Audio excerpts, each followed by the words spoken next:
जय श्री कृष्णा दोस्तों।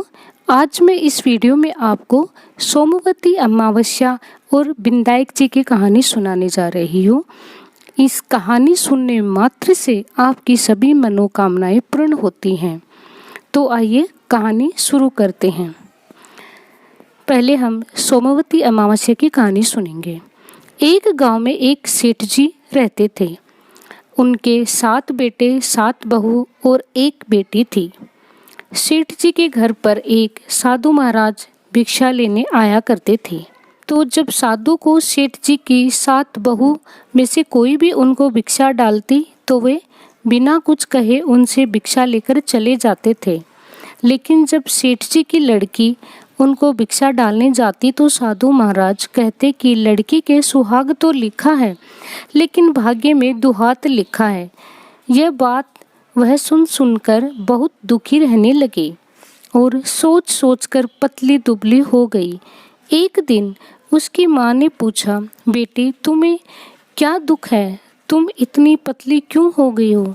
क्या बात है जिससे तुम इतनी दुखी रहती हो? जब उस लड़की ने अपनी माँ को बताया कि अपने घर पे जो साधु महाराज भिक्षा लेने आते हैं, जब मैं उनको भिक्षा डालने जाती हूँ तो वो मुझे कहते हैं कि लड़की की चुनरी में भंग है, इसके सुहाग तो है लेकिन इसके भाग्य में दुहात लिखा है। यह बात सुनकर उसकी माँ ने कहा कि कल जब साधु महाराज आएंगे तो मैं छुप कर बैठ जाऊंगी और सब बातें जान लूंगी। फिर अगली सुबह साधु महाराज आए और भिक्षा मांगी। तब लड़की भिक्षा डालने गई। तब साधु महाराज ने फिर वही बात कही, लड़की के सुहाग तो है लेकिन भाग्य में दुहात लिखा है। इतनी बात सुनकर उसकी माँ बाहर आई और कहा कि हे साधु महाराज, हम रोज आपको भिक्षा देते हैं और आप हमें बदले में बददुआएं दे रहे हैं। जब साधु महाराज ने कहा कि मैं आपको किसी भी प्रकार की बद्दुआ नहीं दे रहा हूँ, जो सत्य है वही कह रहा हूँ। मैंने तो इस लड़की के भाग्य में जो भी लिखा है वही बता रहा हूँ। तब उस लड़की की माँ ने कहा कि हे साधु महाराज, जब आपको ये पता चल गया है कि इसके भाग्य में दुहात लिखा है तो इसको टालने का भी उपाय आपको अवश्य पता होगा, कृपया करके आप वो भी बताएं। तब साधु महाराज ने कहा कि 7 समुंदर के उस पार एक धोबन स्त्री रहती है, उसका नाम है सोना। वह सोमवती अमावस्या का व्रत करती है। अगर सोना आकर अपनी सोमवती अमावस्या का व्रत का पूरा फल इसको दे देती है तो इसका यह संकट टल जाएगा, वरना इसका विवाह हुआ तो इसके दूल्हे को सांप काट लेगा। यह सुनकर उसकी माँ जोर जोर से रोने लगी और फिर उसकी माँ ने सोना धोबन के पास जाने का निश्चय किया और अपने घर से निकल गई।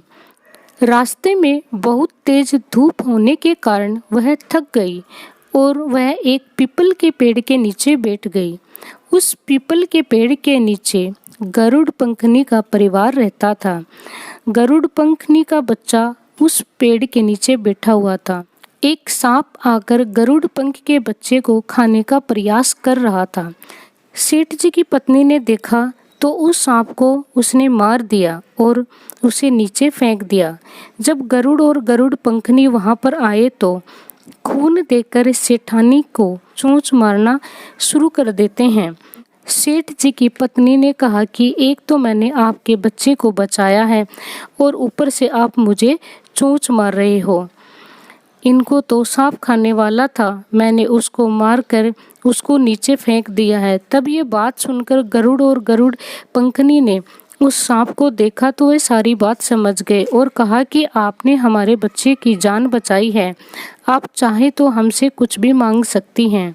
सेठानी ने कहा कि आप पहले मुझे वचन दें कि मैं जो भी मांगूं आप मुझे वो देंगे। तब गरुड़ और उसकी पत्नी ने कहा कि हम वचन देते हैं कि जो भी आप हमसे मांगेंगी हम आपको वो अवश्य देंगे। यदि हमने अपना वचन पूरा नहीं किया तो धोबी के घाट पर पत्थर बनेंगे। तब सेठानी ने कहा कि 7 समुंदर के उस पार सोना धोबन रहती है, आप मुझे उसके घर छोड़ आएं। तब उन्होंने उसको वहाँ पे छोड़ दिया। सोना दोबन के 7 बेटे और बहू थे, लेकिन उनकी सातों बहुएं आपस में घर के काम को लेकर हमेशा झगड़ा किया करती थी और काम भी नहीं करती थी।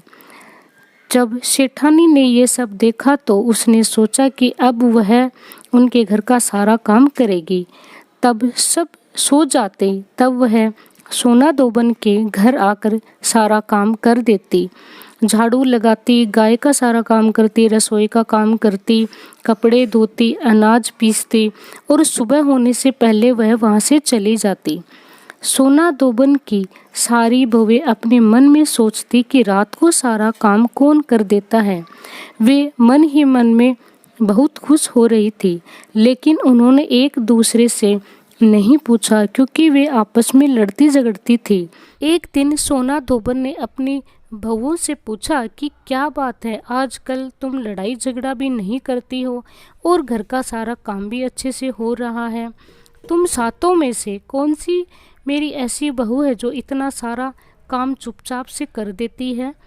तब बहुओं ने कहा कि माँ जी, काम तो हमें ही करना पड़ता है, चाहे राजी रहकर करें या फिर लड़ाई झगड़ा करके कर लें। उन्होंने अपनी सास से सच बात नहीं बताई कि वे काम नहीं करती हैं। सोना दोबन ने मन ही मन में सोचा कि आज रात को खुद ही देखूंगी कि ऐसी मेरी कौन सी बहू है जो सारा काम कर देती है। वह रात को सोती नहीं है। उसने देखा कि एक स्त्री उसके घर आई और सारा काम किया और सुबह होने पर वह जाने लगी। तब सोना दोबन ने उसको रोका और पूछा कि तुम कौन हो और कहाँ से आई हो और तुम्हें मेरे घर से ऐसा क्या चाहिए कि तुम हमारे घर का सारा काम कर रही हो? तब सेठानी ने कहा कि मुझे आपके घर से कुछ चाहिए है, तभी तो सारा काम कर रही हूँ। तब सोना दोबन ने पूछा कि तुम्हें क्या चाहिए है? तब सेठानी ने कहा कि आप पहले मुझे वचन दें कि जो भी मैं आपसे मांगूंगी आप मुझे वो अवश्य देंगी। सोना दोबन ने वचन दे दिया। तब सेठानी ने कहा कि मेरे एक लड़की है, उसके सुहाग में दुहात लिखा है, यदि आप मेरे घर चलकर आप अपनी सोमवती अमावस्या का सारा फल मेरी बेटी को दे देती हैं तो उसका सुहाग बच जाएगा, उसका यह संकट टल जाएगा। तब सोना दोबन ने अपने बेटे और बहू से कहा कि मैं सेठानी के साथ उसके घर जा रही हूँ। अगर मेरे आने तक तुम्हारे पिताजी को कुछ हो जाता है तो उनको तेल या घी के भरे बक्से में रख देना। और वो सेठानी के साथ उसके घर आ जाती है। उधर सेठानी की बेटी को विवाह के लिए तैयार किया गया और फेरों में बिठा दिया गया। उसके दूल्हे को भी वहाँ पर बिठाया गया। दूल्हे के पास ही सोना दोबन ने कच्चे करवे के अंदर कच्चा दूध रखा और एक तात का तार लेकर बैठ गई। थोड़ी देर में ही दूल्हे को सांप डसने के लिए वहाँ पे आया। सोना दोबन ने कच्चे करवे को उठाया जिसमें उसने कच्चा दूध रखा था, वो सांप के सामने रख दिया। जब सांप उस दूध को पीने लगा तब उसने तात के तार से उसको बांध दिया। लेकिन उस लड़की का जो दूल्हा था वो सांप को देखकर ही डर के मारे ही मर गया। तब सोना दोबन ने टीके से रोली और मांग में से सिंदूर, आँखों में से काजल और नाखूनों में से मेहंदी निकाली और अपनी छोटी वाली अंगुली से दूल्हे पर छींटे दिए और कहा कि मैंने आज तक जितनी भी सोमवती अमावस्या की है उसका सारा फल सेठानी की बेटी के दूल्हे को मिल जाए और आगे जो भी मैं सोमवती अमावस्या का व्रत करूं उसका फल मेरे परिवार को मिले। इतना कहते ही उस लड़की का दूल्हा उठकर बैठ गया। यह सब देखकर सोमवती अमावस्या माता की जय जयकार करने लगे। सोना दोबन अपने घर वापस आने के लिए सेठानी को कहती है कि मैं अपने घर वापस जा रही हूँ। तभी सेठानी ने कहा कि आपने हमारे जमाई को जीवन दान दिया है, अगर आप कुछ मांगना चाहती हैं या आपको कुछ चाहिए तो आप बता सकती हैं। सोना दोबन ने कहा कि वैसे तो मुझे कुछ नहीं चाहिए, लेकिन आप अगर कुछ देना ही चाहती हैं तो एक मटकी मुझे दे दीजिए।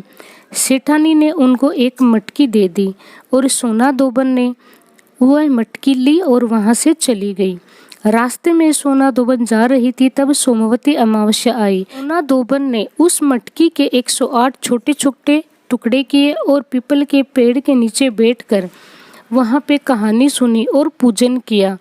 पूजन करने के बाद उन्होंने पीपल की 108 परिक्रमा लगाई और सारे मटकी के छोटे छोटे टुकड़ों को पीपल के नीचे मिट्टी में दबा दिया और उठकर देखा तो उसे उसका पति तेल व घी के पात्र में पड़ा दिखाई दिया। तब उसने टीके में से रोली, मांग में से सिंदूर, आँख में से काजल, नाखूनों में से मेहंदी निकालकर छोटी वाली अंगुली से अपने पति पर छींटे मारकर बोली कि रास्ते में मैंने जो सोमवती अमावस्या की है उसका फल मेरे पति को मिल जाए। इतना कहते ही उसका पति उठकर बैठ गया और वो अपने घर चले आए। घर पे आने के बाद उनका पंडित उनके घर आया और उन्होंने कहा कि यजमान, आपने जो सोमवती अमावस्या को जो भी कुछ बनाया है और आपने जो भी दान किया है वो मुझे दे दें। तब सोना दोबन ने कहा कि पंडित जी, मैंने तो सोमवती अमावस्या रास्ते में की थी, तो मैंने कुछ भी नहीं किया। जो भी कुछ किया वो पीपल के नीचे मिट्टी में दबा दिया। यह सुनकर पंडित जी पीपल के पेड़ के नीचे आकर वहाँ मिट्टी हटाकर देखने लगे। उससे 108 प्रकार के सोने के चक्कर मिले। जो सोना दोबन ने मटकी के टुकड़े वहाँ पे डाले थे वही सब सोने के हो गए। उसने जल्दी से उनको उठाया और उनको लेकर सोना दोबन के घर आया और कहा कि यजमान, आपने फेरी में इतना कुछ चढ़ाया है, इतना कुछ दान किया है और आप मुझे कह रही हैं कि मैंने तो कुछ भी नहीं किया। सोना दोबन ने कहा कि ये धन आपको अपने भाग्य से मिला है, इसको आप ही रख लें। तब पंडित जी ने कहा कि मेरे हिस्से में तो चौथाई हिस्सा ही आता है, मैं वह ले लेता हूँ, बाकी सारा धन आप जिसको चाहें वह दे सकते हैं। उसके बाद पूरे गांव के अंदर यह कहलवाया गया कि सब कोई सोमवती अमावस्या का व्रत करें। हे सोमवती अमावस्या माता, जैसा आपने सेठानी की बेटी को सुहाग दिया, वैसा ही सबको, कहानी सुनने वाले को, हुकार भरने वाले को, कहानी पढ़ने वाले को, सुनाने वाले के सभी के परिवार को और सभी को सुहाग देना। इसके बाद में आपको बिंदाई जी की कहानी सुननी होती है, जो मैं आपको सुना देती हूँ। एक मेंढक और मेंढकी थे। मेंढकी हमेशा भगवान गणेश जी का ध्यान किया करती थी, पूजा पाठ किया करती थी। मेंढक को ये बात बिल्कुल पसंद नहीं थी। वह हमेशा उसको टोकता और कहता कि तू पराये मर्द का नाम मत लिया कर। इसलिए मेंढकी हमेशा छुप छुप कर भगवान की पूजा पाठ करने लगी। एक दिन मेंढक ने यह देख लिया कि मेंढकी गणेश जी की पूजा कर रही है, इसलिए उसने उसकी पिटाई कर दी। पिटाई होने के कारण मेंढकी को बहुत दर्द हुआ। वह दूसरे दिन पूजा करने नहीं गई। तब वहाँ पर गणेश जी भगवान आकर बोले कि हे मेंढकी, आज तुमने पूजा क्यों नहीं की? तब मेंढकी ने सारी बात बताई। गणेश जी भगवान ने सोचा कि मेंढक को कोई ना कोई सबक जरूर सिखाना पड़ेगा, नहीं तो कलयुग में कोई नहीं पूछेगा। इसलिए वह दासी का रूप धारण करके आए और दोनों को एक बड़े पानी के पात्र में डालकर जलते हुए चूल्हे पे चढ़ा दिया। जब पानी उबलने लगा तो मेंढक बोला कि तू तो हमेशा कहती थी ना कि गणेश जी भगवान मेरे विपदा में काम आएंगे, कहाँ है तेरा गणेश जी? इतना ही कहा था कि मेंढकी ने आंखें बंद करके गणेश जी भगवान का ध्यान किया और गणेश जी भगवान बैल बनकर आते हैं और उस पानी के पात्र को वहाँ से गिरा देते हैं। वहाँ से निकलकर दोनों तालाब में आते हैं। तब भगवान वहाँ पे प्रकट होते हैं और मेंढक से बोलते हैं कि क्यों मेंढक, अब तो पूजा पाठ करने देगा मेंढकी को? तब वो बोलता है कि हे प्रभु, मेरी गलती हुई, मुझे माफ़ करें। आज के बाद मैं और मेंढकी दोनों जोड़े से आपकी पूजा किया करेंगे। उसके बाद में वे वहाँ से अंतर ध्यान हो जाते हैं और उनको मुक्ति प्रदान कर जाते हैं। हे गणेश जी, बिंदाई जी महाराज, हमारी कहानी अधूरी है तो पूरी करना, पूरी है तो सवाया करना। बोलो सब जय गणेश जी, बिंदाई जी महाराज, जय हो सोमवती अमावस्या।